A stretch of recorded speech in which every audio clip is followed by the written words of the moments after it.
Ô Seigneur notre Dieu, qu'il est grand ton nom par toute la terre. Ô Seigneur notre Dieu, qu'il est grand ton nom par toute la terre. Jusqu'aux cieux ta splendeur est chantée par la bouche des enfants des tout-petits.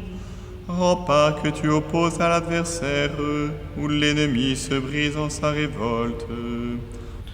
Bonjour et bienvenue dans cette série de vidéos d'introduction à l'Ancien Testament. La fois dernière, en abordant les textes les plus anciens de la Bible, nous avons été amenés naturellement à parler de textes poétiques qui ont connu une longue transmission orale avant d'être mis par écrit. C'est maintenant l'occasion pour nous de faire un petit arrêt sur l'usage de la poésie dans la Bible d'une façon générale. Nous allons pour une fois donc évoquer des textes qui couvrent une large période. Et aujourd'hui, nous n'allons pas nous tenir à un strict plan chronologique pour essayer de dire quelques généralités sur l'ensemble du corpus poétique de la Bible. En effet, si les textes les plus anciens de la Bible sont ceux qui appartiennent au genre poétique, et si la plupart de ces derniers sont regroupés dans le livre des psaumes, il ne s'ensuit pas pour autant que tous les textes de ce dernier sont également anciens. Au contraire, ils datent d'époques fort différentes. Et le premier indice de cela, ce sont les titres des psaumes, qui attribuent ces poèmes à des personnages qui proviennent d'époques fort différentes. Nous avons par exemple Moïse, le prophète, nous avons le roi David, nous avons le scribe Asaph, qui a vécu sous Salomon, nous avons les fils de Corée, descendants du beau-frère de Moïse, qui forment une corporation qui subsiste jusqu'à la fin de la monarchie. Encore ne faut-il pas prendre toutes ces attributions pour argent comptant. Il existe en effet un débat quant au caractère inspiré ou non de ces titres de psaumes qui sont absents de certaines traductions. Les psaumes en tout cas sont regroupés en partie selon des critères chronologiques. Le psautier suit une organisation en 5 livres qui est un miroir des 5 livres du Pentateuque. Nous avons un livre premier qui va du psaume 1 au psaume 41, nous avons un livre 2 qui va du psaume 42 au psaume 72, un livre 3 qui va du psaume 73 au psaume 89, un livre 4 qui va du psaume 90 au psaume 106, et enfin un livre 5 qui va du psaume 107 au psaume 150. Comment savons-nous que le psautier est découpé ainsi ? C'est parce que à la fin de certains psaumes, donc le psaume 41, le psaume 72, le psaume 89 et le psaume 106, il y a des doxologies particulièrement développées qui servent de marqueurs de la fin de chaque livre. Voici par exemple celle qui conclut le premier livre. « Béni soit le Seigneur, Dieu d'Israël, depuis toujours et pour toujours. Amen et Amen. » Le psautier, en effet, c'est une poésie, comme on le voit dans cet exemple, qui s'adresse à Dieu. Et cela, ça le distingue de la production littéraire des peuples voisins. L'essentiel de la poésie du Proche-Orient ancien que nous conservons, elle est du genre épique, comme par exemple l'épopée de Gilgamesh, ou encore l'Enuma Elish, dont nous avons parlé précédemment. Dans ces textes, on parle des dieux, mais à la 3e personne. Le texte n'est pas écrit pour entrer en relation avec le divin, et ce sont avant tout des récits. La situation d'Israël est bien différente, dans la mesure où le cœur de la littérature de ce peuple, les textes où s'exprime son identité la plus profonde, ce sont les textes où l'on entre justement en relation avec le divin, et où on se met à l'écoute de sa voix. Dans les peuples environnants, ce rôle, il est en partie occupé par les textes d'oracle ou de divination. Mais ces textes sont pour l'essentiel à usage unique, et ils ne sont pas copiés comme le cœur de l'héritage culturel du peuple, celui qui est à transmettre de génération en génération. Le psautier, en revanche, c'est ça l'héritage d'Israël.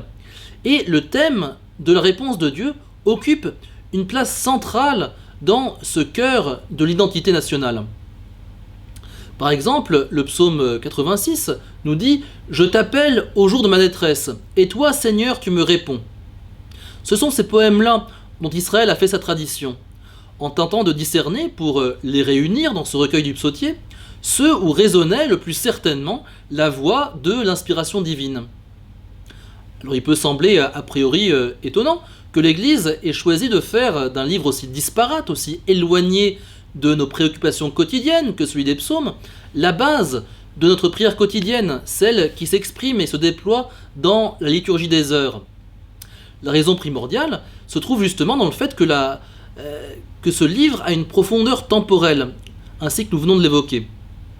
Quand on prie le psautier, on s'insère dans la continuité historique de l'acte religieux qui a mis jadis un peuple en relation avec son Créateur.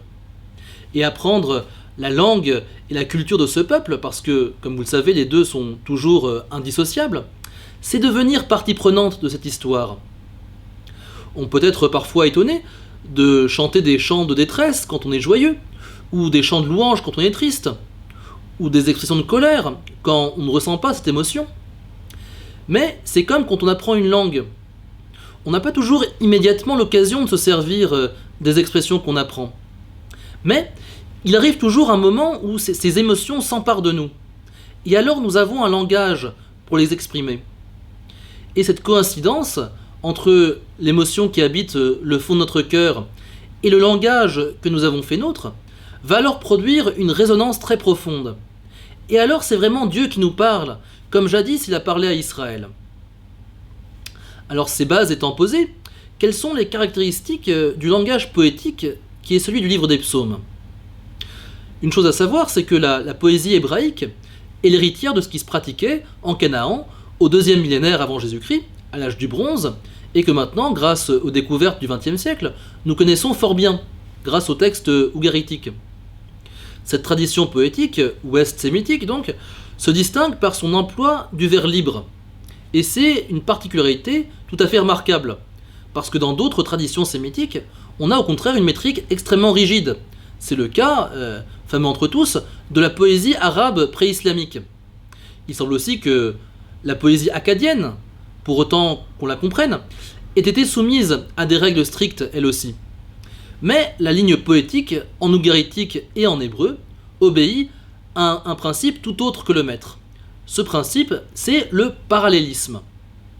Dans la poésie hébraïque, tout comme dans la poésie ougaritique, la ligne poétique se divise en deux parties, dont la seconde offre un parallèle au terme de la première. Ce parallèle peut être de divers types. Premièrement, il peut être synonymique. Exemple, quand Israël sortit d'Égypte, Jacob de chez un peuple étranger. Il peut être également antithétique. Les projets du juste sont droiture, les manœuvres du méchant tromperie. Il peut être, de façon plus vague, de construction. La loi du Seigneur est parfaite, réconfort pour l'âme.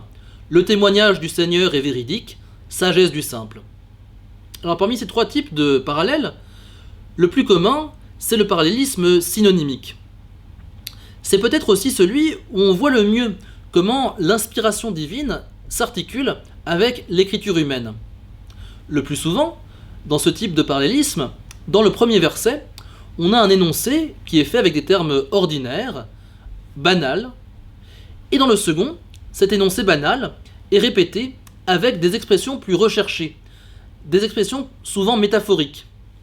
Dans l'exemple du psaume 114 que nous avons pris, le mot Israël désigne le peuple par son appellation ordinaire, tandis que Jacob, c'est un nom qui est donné pour nommer le peuple par le biais de son ancêtre éponyme, et ainsi pour convoquer les émotions d'un patriotisme qui est comme un amour filial.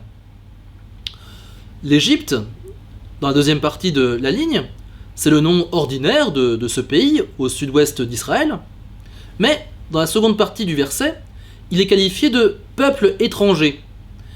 Et ça rappelle l'époque de la servitude. Ça prépare le sens spirituel de servitude au péché, qui est évoqué le plus souvent lorsqu'il est mention de l'Égypte dans la Bible. Alors le premier stick, comme on appelle ces divisions de la ligne poétique, le premier stick est factuel, tandis que le second est à la recherche de la signification plus profonde de ces événements et de la voix de Dieu qui parle à travers l'histoire. Alors outre la caractéristique qui est celle du parallélisme, il y a aussi un vocabulaire qui distingue la poésie. Il est de deux types. Il y a d'une part un registre de langue élevé, hérité des conventions littéraires du deuxième millénaire, de l'âge du bronze, et qui, par son emploi, signale que nous nous trouvons dans un texte poétique.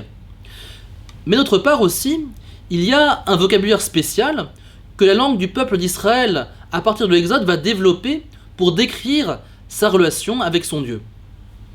L'exemple que nous pouvons prendre du psaume 25 nous offre un beau répertoire de ces différentes thématiques. Alors lisons ce psaume. « Vers toi, Seigneur, j'élève mon âme. En toi, mon Dieu, je me confie. Épargne-moi la honte. Ne laisse pas triompher mon ennemi.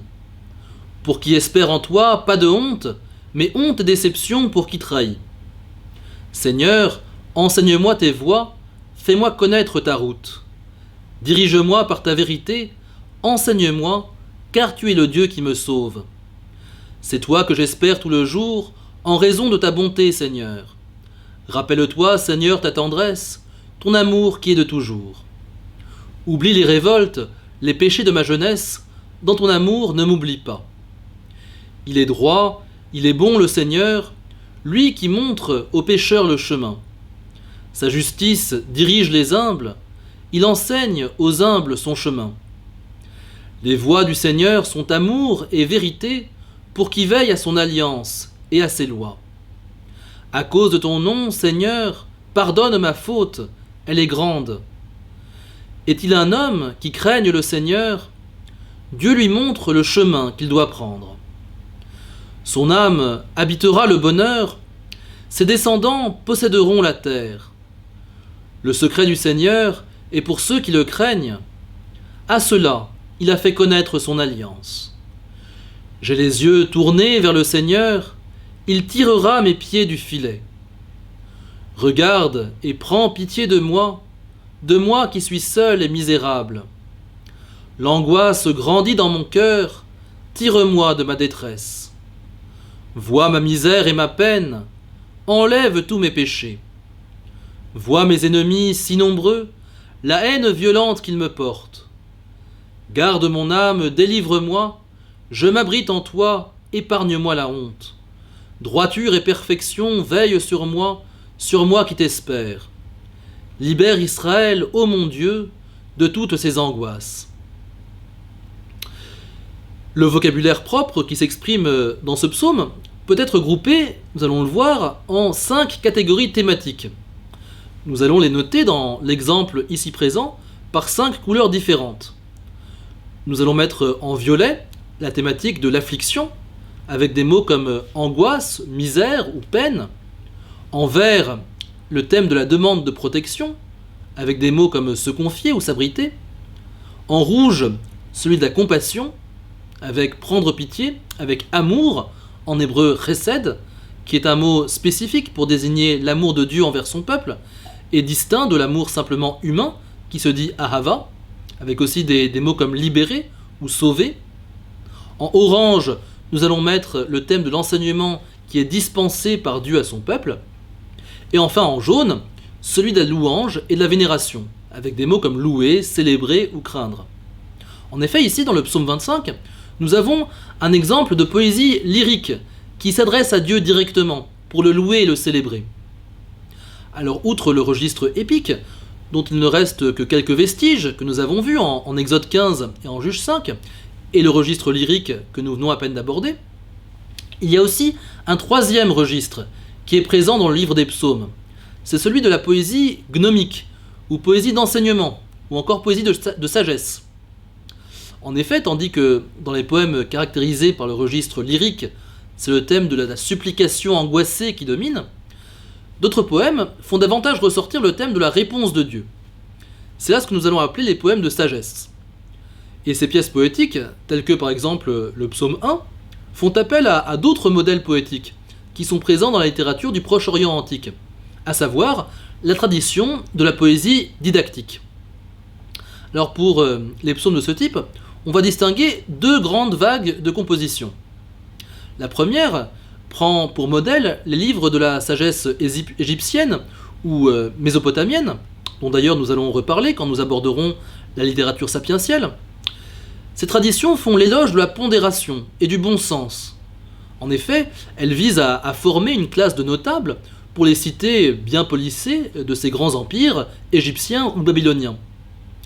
Alors dans le psautier, nous allons appeler cette veine d'inspiration psalmique l'ancienne sagesse. Ce sont les mêmes conseils de bon sens qui vont être repris dans un bon nombre de pièces qui sont pour beaucoup dans le premier livre des psaumes, donc du psaume 1 au psaume 41. Mais l'objet final du poème sera évidemment de montrer que c'est la fidélité au Seigneur d'Israël qui permet d'acquérir cette droiture de vie, et non les qualités propres du bonhomme, comme en Égypte ou en Mésopotamie. La deuxième vague de composition, ce sera les poèmes de la nouvelle sagesse. Ce seront des poèmes qui seront pour beaucoup postérieurs à l'exil et qui sont davantage focalisés sur l'éloge de la loi de Moïse comme source unique de sagesse. L'exemple emblématique, c'est le long psaume 118, dont les 22 strophes fonctionnent comme un hommage litanique aux commandements qui sont donnés sur le Sinaï au peuple d'Israël. Ces 22 strophes sont chacune composées de 8 versets, qui commencent toutes par la même lettre de l'alphabet. Ainsi, les 22 strophes correspondent aux 22 lettres de l'alphabet hébraïque, et donc par sa forme même, le psaume exprime que la totalité du savoir utile à l'homme se trouve inscrit dans les lettres qui composent le Pentateuque. À l'époque suivant l'exil, le Pentateuque sera de plus en plus fréquemment appelé la Torah, c'est-à-dire l'enseignement de Moïse au peuple d'Israël. Cette attention portée à la lettre et ce respect qui est affiché envers elle montrent que la rédaction du psaume 118 se situe à un moment où la tradition orale, qui était caractéristique des psaumes les plus anciens, avait définitivement cédé le pas à une forme écrite figée. On trouve aussi cette poésie gnomique dans l'autre grand ensemble poétique de la Bible, qui est le livre des Proverbes. Le livre des Proverbes, c'est un recueil presque exclusivement composé de cette poésie didactique. La section la plus ancienne du livre, qui va du chapitre 10 au chapitre 29, est composée, comme son nom l'indique, de recueils de proverbes, mais ce qui est intéressant, c'est que, tels que nous les lisons, ils sont composés de 2 styques parallèles, selon le principe fondamental de la poésie biblique que nous avons énoncé, mais à l'origine, il semble que ces proverbes aient uniquement consisté dans leur première ligne, tandis que la seconde a été rajoutée pour obtenir ce fameux parallélisme poétique. La seconde ligne rajoutée ainsi consiste souvent dans une explicitation de la métaphore contenue dans le premier stick, comme par exemple dans le verset suivant, « Quand le bois vient à manquer, le feu s'éteint, faute de calomniateur, cesse la querelle. » Alors bien qu'il soit toujours périlleux de faire des rétroprojections à partir des pratiques actuelles, on peut noter quand même que lorsqu'on va en Israël, on note que les Israéliens modernes citent dans la conversation beaucoup de proverbes qui sont tirés du livre des Proverbes. Mais c'est quasiment toujours le premier stick qui est récité, et presque jamais le verset entier. De fait, de nos jours, on entend souvent cette phrase dans les conversations, quand on parle de conflits de toutes sortes, quand le bois vient à manquer, le feu s'éteint. Il semble donc que l'ajout systématique d'un second membre pour former le balancement qui est caractéristique de l'écriture poétique cananéenne et hébraïque, ce soit l'intervention du compilateur qui, à l'écoute de l'inspiration divine, a utilisé ce matériau brut des dictons de la sagesse populaire repérés dans la conversation pour exprimer la parole de Dieu. En effet, la forme poétique est l'indice littéraire de la nature transcendante du discours. Et cela alors même que le second stick est souvent moins imagé que le premier, comme nous l'avons vu. La poésie, d'une façon générale, dans toutes les civilisations, mais plus encore dans le Proche-Orient ancien, c'est le langage qui est utilisé pour exprimer ce qu'on ressent du divin. Et cet emploi de langue poétique pour évoquer la relation à Dieu, c'est le fait également d'un texte bien particulier qui ne rentre pas aisément dans aucune des catégories que nous avons mentionnées, c'est le Cantique des Cantiques. Alors le Cantique des Cantiques, c'est un texte bien plus tardif que la majorité des psaumes, sur des critères linguistiques. En effet, on peut le dater du IIIe siècle avant Jésus-Christ environ, donc de l'époque hellénistique. Et littérairement, il est comparable au poème d'amour de la littérature égyptienne tardive, ou même à la poésie pastorale d'un poète grec comme Théocrite. Et le style d'éloge de la femme aimée, qui est si caractéristique du Cantique des Cantiques, et dans lequel chaque partie du corps de la personne aimée est décrite individuellement, ce style est particulièrement reconnaissable dans la poésie amoureuse égyptienne. Alors voici un exemple qui est tiré de la poésie du Moyen Empire et qu'on a retrouvé dans un papyrus, le papyrus de la collection Chester Beatty numéro 1. Unique est la femme aimée et sans pareille, plus parfaite que le monde. Vois, elle est comme l'étoile montante, au début d'une année favorable, sa perfection rayonne, son corps resplendit, merveille que ses yeux quand elle me regarde, douces ses lèvres quand elle parle, elle ne dit jamais un mot de trop.